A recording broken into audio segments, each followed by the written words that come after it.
All right, enough UEFA big team guff. How about some quick hits instead? Let's go, Gav. Speaking of, Kylian Mbappe scores a peach of a goal. And was that Florian Thauvin scoring the third in the 3-0 win over Azerbaijan? Jules, please, and also you need to reassure Real Madrid fans about Mbappe's ankle. Yeah, it should be fine. But then you need to tell me about Thauvin because Yeah. I'm sorry, for those who don't know, Thauvin came into my consciousness early on when he was at Newcastle and he was terrible. And he got into this weird thing where he started showing up to games wearing a smoking jacket, like in black tie, which What's wrong with that? because it's stupid. Okay. Shearer said it wasn't funny the first time. It's not funny that Grumpy Shearer tore him apart on television one day.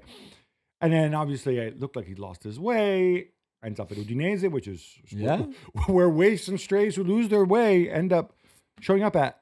And now he's moved to Lens over the summer and he's scoring for France. Yeah, I mean, he got there because of injuries, but still, it was his first call-up since 2019, which was a long time ago.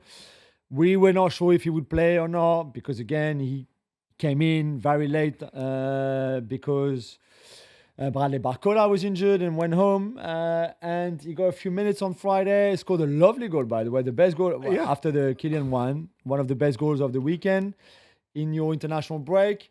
And he should start on Monday night away at Iceland in that 4-2-4 that we mentioned earlier, behind Mateta as a striker. So it should be really interesting. But yeah, he's been great with Lens. He's 32 years old now. He's the 93 generation, of course, that won the Under-20 World Cup with Paul Pogba back in 2013. So a long, long way back for him. But yeah, it's lovely. And you know what? He might still be on the plane if he continues like this with Lens in Ligue 1 and if things go his way. By the way, if he's the 93 generation, and Laurent, going back to what we were saying before in the podcast segment, and Laurent Blanc was complaining around 2010 about academy products. He's one of those academy products, and so is Paul Pogba. Well, you got a problem with their technical ability? Yeah, but they were in academies 10 years earlier than that. So. Oh, no. Because in 2010, they would have been... 20. Oh. Well, 17 no, in 2010. 17. Yeah, but so they started in academy. Oh, he's talking about 9 and 10-year-olds then. Well, yeah, he felt that in 2012, you know, the players who were like getting academy at 12, 13, 14. So a great story for Thauvin. Really, really good story. Kylian scored an incredible goal and then got another tackle on his ankle. Nothing to worry about, Real Madrid fans, really. All the scans were fine. He's back in Madrid now. He's obviously not going to play on Monday night in Iceland. And he should be okay for the weekend and certainly for the Champions League next week. And then after certainly that, for the Classico. Exactly, at the end of the month. Italy win 3-1 away in Estonia, which is good for them, Gabi. But playoffs are even more likely now with the results of Norway. Are you excited about Francesco Pio Esposito, though, who scored a lovely goal, more than Gigio Donnarumma and his, butterfingers? Yeah, Donnarumma had a moment. I was concerned when Moise Kean goes down. This is the game which I think shows, they're not going to be able to overcome Norway on goal difference. No. They would basically need to beat Israel tomorrow night. And one scenario is if they beat them by 9 goals. I will be there in Udine, one of the few people there. And then beat Norway by 5, which, it's not going to happen. Ain't going to happen. But yeah, Pio Esposito looks good. He's tall, again, Italian Dzeko. Getting closer to the Italian Dzeko thing. A hat-trick and a missed penalty. Technically 2 missed penalties for Erling Braut Haaland in Norway's 5-0 demolition of Israel. Even without Martin Odegaard, they're scary going forward, Jules, especially when Israel defend like this. Yeah, exactly. I think they were helped by a terrible performance from Israel, especially defensively. You're right, Gabi, but Nusan Soloth, even the first goal from Haaland, the ball from Soloth is just amazing. So very good, very much clicking for Norway, who will, as you said, top that group and go to the World Cup for the first time since 1998, and since Jan-Åge Fjørtoft was there, and that World Cup in France, which they should have really qualified before for Euros or World Cups. It was a big failure that they didn't do, so they will do now, and it'd be very interesting to see what Haaland does at the World Cup. By the way, those Norway shirts, if you haven't seen them, are hideous, and whoever designed them, whoever approved them, belongs in prison. The away one is not as bad, maybe. Cristiano Ronaldo has his penalty saved by Kevin Kelleher, but Portugal get the last laugh thanks to Ruben Neves. Injury time winner. Gab, did you expect Cristiano to Panenka better? Although it's not really a Panenka. I didn't. Well, it was supposed to be Panenka. I don't think he hits it too hard for it to be. Yeah, so he hits it in the middle. It's not. It doesn't. There's no trying to deceive the keeper by chip it when you think that you're going to hit it. I don't know though, because if you're going to hit it down the middle like that, you either have to hit it at a higher, you have to hit it higher because you know the goalkeeper is going to dive. If he bites, right? Yeah. That's what I mean. If you don't want to call it Panenka, if you wanted to just hit it down the middle, then you have to hit it slower so that he's gone, or you have to chip it more effectively. But yeah, like he scored enough penalties in his career, right? I don't think we should nitpick about this. I thought Portugal should have scored more and actually played well. And they got what they deserved. Yep. All right, Jules, we're not done because we have more quick hits. Yes. Now, we talked about how the three bookmakers' favorites for 2026 are all European. 4 and 5 are, not surprisingly, Brazil and Argentina.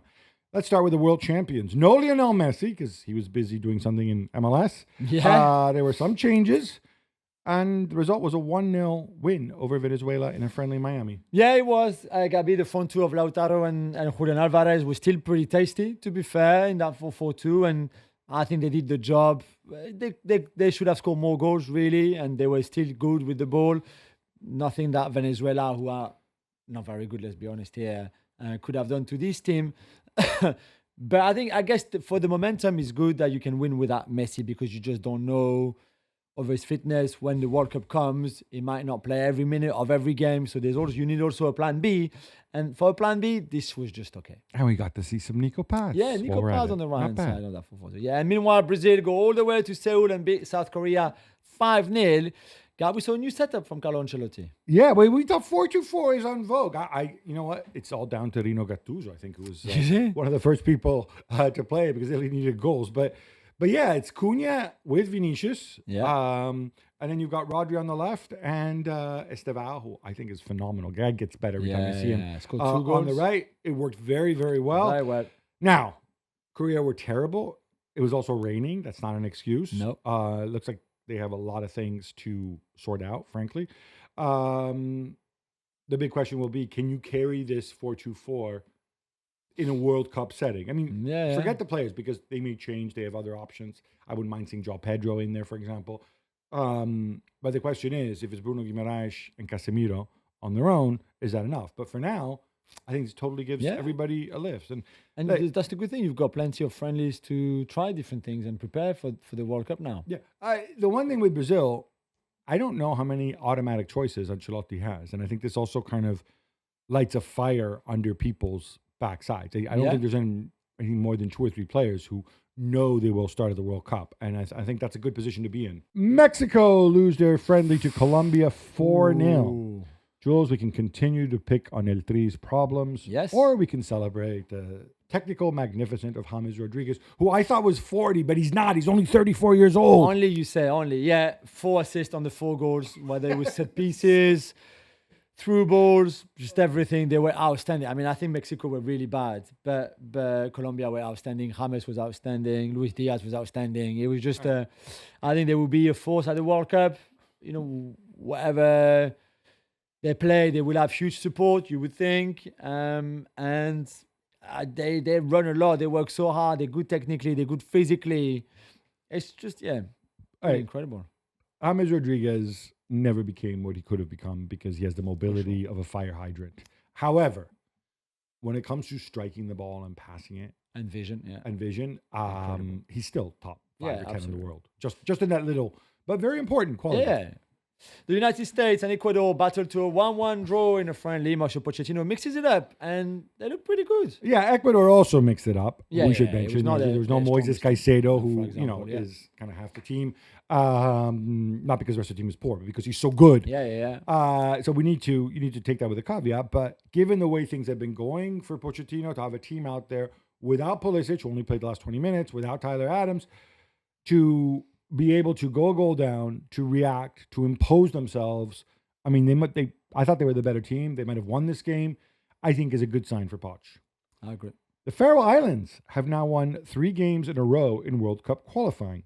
Jules, I never thought I'd utter these words, but I have to do that as they beat the Czech Republic 2-1. Yeah, now they're just a point behind the Czech Republic. Croatia are going to win this group pretty easily. The Faroe Islands are just a point behind Czechia, who were terrible, I think, in the last 2 games. The next game, Faroe Islands have to go to Croatia, which is going to be difficult obviously. So by that's the last game of the group. So they need something pretty special to finish in that second spot that will take them into the playoff. But it's amazing for them, simply just in terms of progress. And we talked a lot about the Nations League and what the good that the Nations League could do. I really believe that this kind of form from a team like Faroe Island is also because they also play against teams of their kind of level and strength, which make them improve. And then when they play against tougher teams like Croatia or Czechia, they're more ready for it. It can't be overstated enough. These little ditty teams, and I have San Marino on my doorstep in Italy. So when they go out and they play against anybody who's ranked in the top 150 in the world or whatever, it's the 8-1-1 kick him to lumps formation, also employed. We've seen in Andorra does the same thing. Now that they can play other little guys, they say, hey, let's do something with the ball. So it gives them a dimension that can come in handy. Of course, they'll still park the bus against the big teams, but they can also switch it up. Thank you. Nations League, I think one of the best innovations we've seen from football's governing bodies in the last 20 years. Czechia play at home to Gibraltar in that last game. So while no pressure there. Yeah, no pressure there, Serbia lose at home to Albania 1-0 and our friend Silvinho and Dragan Stojkovic is out of a job, Gab, finally. I mean, come on. This was coming. He's much better at playing football than at giving people's instructions. Playing football, maybe even today, than he is at giving people instructions on how to play. Serbia remain a team that's loaded. They should be qualifying for every World Cup. I mean, at least either playoffs. Obviously, the women's group, maybe playoffs. This shouldn't have been in doubt.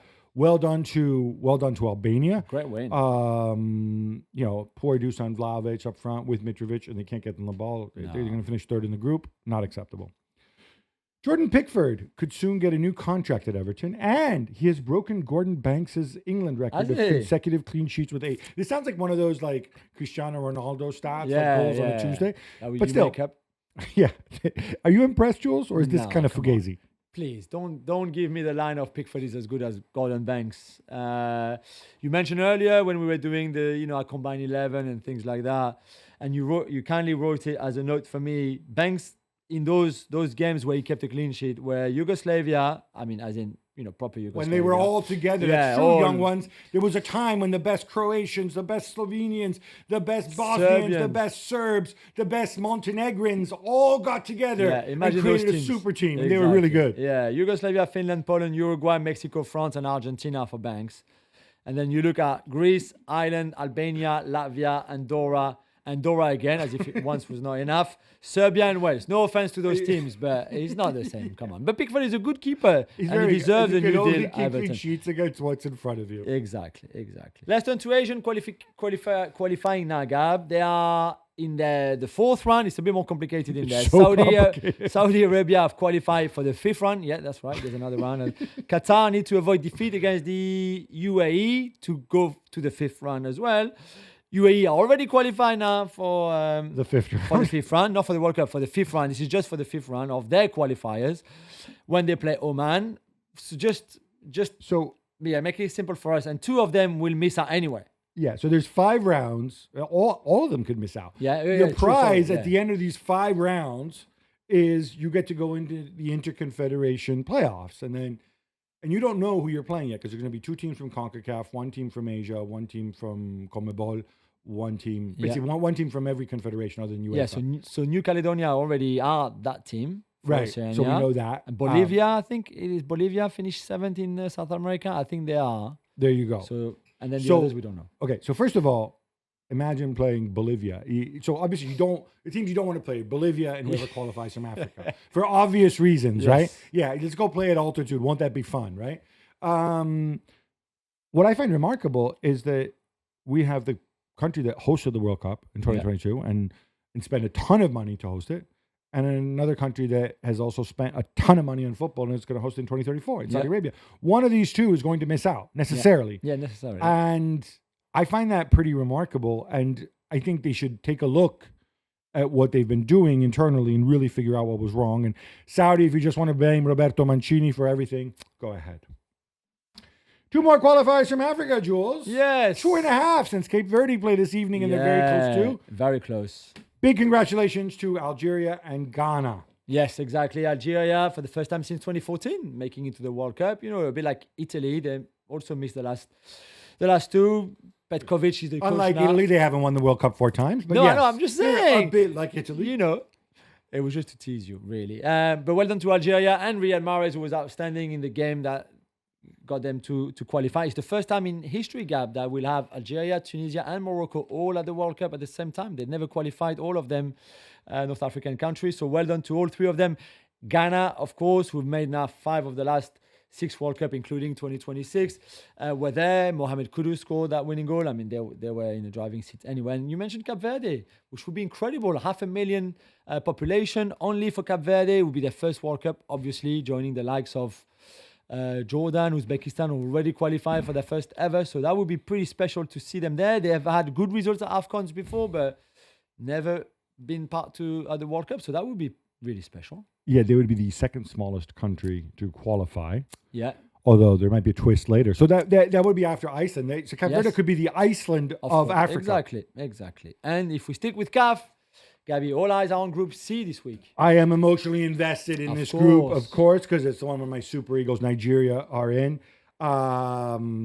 It is so tight at the top. Now, bear in mind, South Africa, they had to forfeit a game because they played an ineligible player. Yeah, that's right. This has got to be one of the most boneheaded moves in history. Patrice Motsepe, the head of the Confederation of African Football, I mean, he must have flames coming out of his ears. So they were docked points. So they're on 15 points. And at the weekend, they were held to a draw by Zimbabwe. Again, Zimbabwe, you expect South Africa to wipe the floor with Zimbabwe. Yeah. Benin, who topped the group, they're on 17 points. They got a late winner away to Rwanda. Nigeria, they were cruising 2-0 against Lesotho. Again, Lesotho, tiny mountain country. Yeah. They had a real scare because Lesotho scored to make it pull one back towards the end. And they had one of those typical wild flights home, cracked windshield in the plane and whatnot.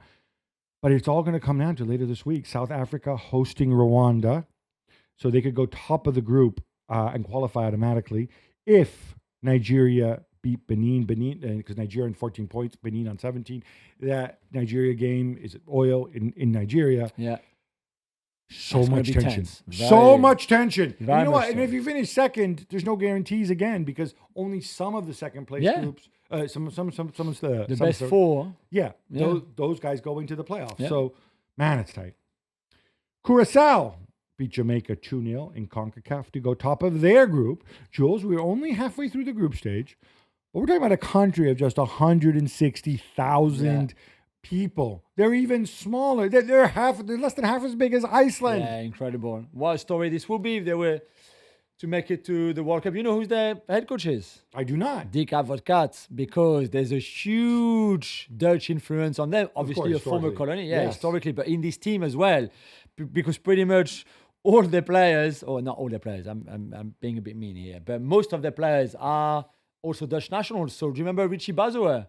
Of course. He plays for them. The Bakunia brothers played for them.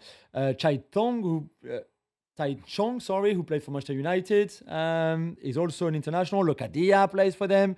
Obispo, who currently plays for PSV Eindhoven, is the best defender. So they have a lot of talent. They're stacked of talent, And Indonesia has done a little bit the same with a lot of Dutch players, not as high profile as the one I mentioned. To explain Indonesia's very good results so far in the qualifiers, although they're not going to qualify. Of course, Indonesia and Curacao, former Dutch colonies. Wonder if Suriname is going to get really good. I don't think they've got as much Dutch influence in their current team as Curacao and Dick Advocaat. So it was Steve McLaren who was on the bench for Jamaica against Dick Advocaat on the bench for Curacao. Awesome. That was pretty awesome. And by the way, Dick Advocaat, can we say we don't lump him together with the other Dutch coaches, right? No. He's not a Dutch guy. And he's got great hair too. And he's not bald. Yeah, exactly. And meanwhile, UEFA President Alexander Seferin, speaking at the Portugal Football Summit earlier last week, says that they are studying a more interesting format, Gab, for Euros and World Cup qualifiers. Do you sense a Swiss model, like some sort of league phase there? There's a whole working group on this, and one of the things that they are considering is a Swiss model, like we see in the Champions League or the Europa League, for example. You'd only play people once, but you would have different tiers and pots and levels and whatnot. So But you also have to make sure that all the top countries qualify, right? Because this would be the idea. there's 24 qualifying for the Euros, Yeah. and there's a million, but possibly not Italy qualifying for the World Cup. So, I mean, I think, yeah, the one thing with the Swiss model, even more so with national teams, is you could really get an imbalance of schedule, right? Yeah. So they'd have to be smart about that. But I'm glad they're considering it because let's face it, it's this is kind of good. boring for most teams. It's good. And if you're Italy, it's unpleasant. Holland beat up Finland 4-0 as my boy Memphis Depay. The whole effing show stars once again. Joe, some love for Ronald Koeman, a.k.a. the original Dutch guy? No, definitely not. Gabby, they played against team that I would have scored against, really, the 2 games that they won easily. If you played up front instead of Memphis Depay, you would have scored. If I'd have played behind Memphis Depay with Cody Gakpo on one side, and I mean Frimpong was there on the other side. Reinders got a bit of a rest. Virgil van Dijk scored. So all in all, it was a very good week for the Dutch and the Dutch guy. Joshua Kimmich scores 2, and Germany beat Luxembourg, who go down to 10 men after 20 minutes, 4-0. But Gab, more importantly, what do you make of this campaign to try to bring back Manuel Neuer? So it started with Lothar Matthäus, and now it's like percolated everywhere. And part of the issue is obviously Marc-Andre Ter Stegen is injured again, and they don't seem to like Baumann. Nubel hasn't quite turned into what they thought he was going to turn into. Urbig, who they seem to like, can't get a game because Neuer's there. And he's saying, now that would be a legit last dance if Neuer came back. Yeah, sure. I think it speaks to deeper malaise with Germany, where they're not confident at all. They're not even confident of straight qualification. Of course, they have this game coming up now against Northern Ireland. And they're just not in a good place. Now, my concern with Neuer is this is not the Manuel Neuer of the past. A few big wins when you're running up the score in the Bundesliga is one thing. I need to see him under pressure. I don't know. I'd even reconsider somebody like Bernd Leno before I would bring Neuer back. Yeah. Jules, a contestant on Germany's version of Who Wants to Be a Millionaire. That's right. It takes me way back. Anyway, he got this question wrong, despite using his lifeline. Okay.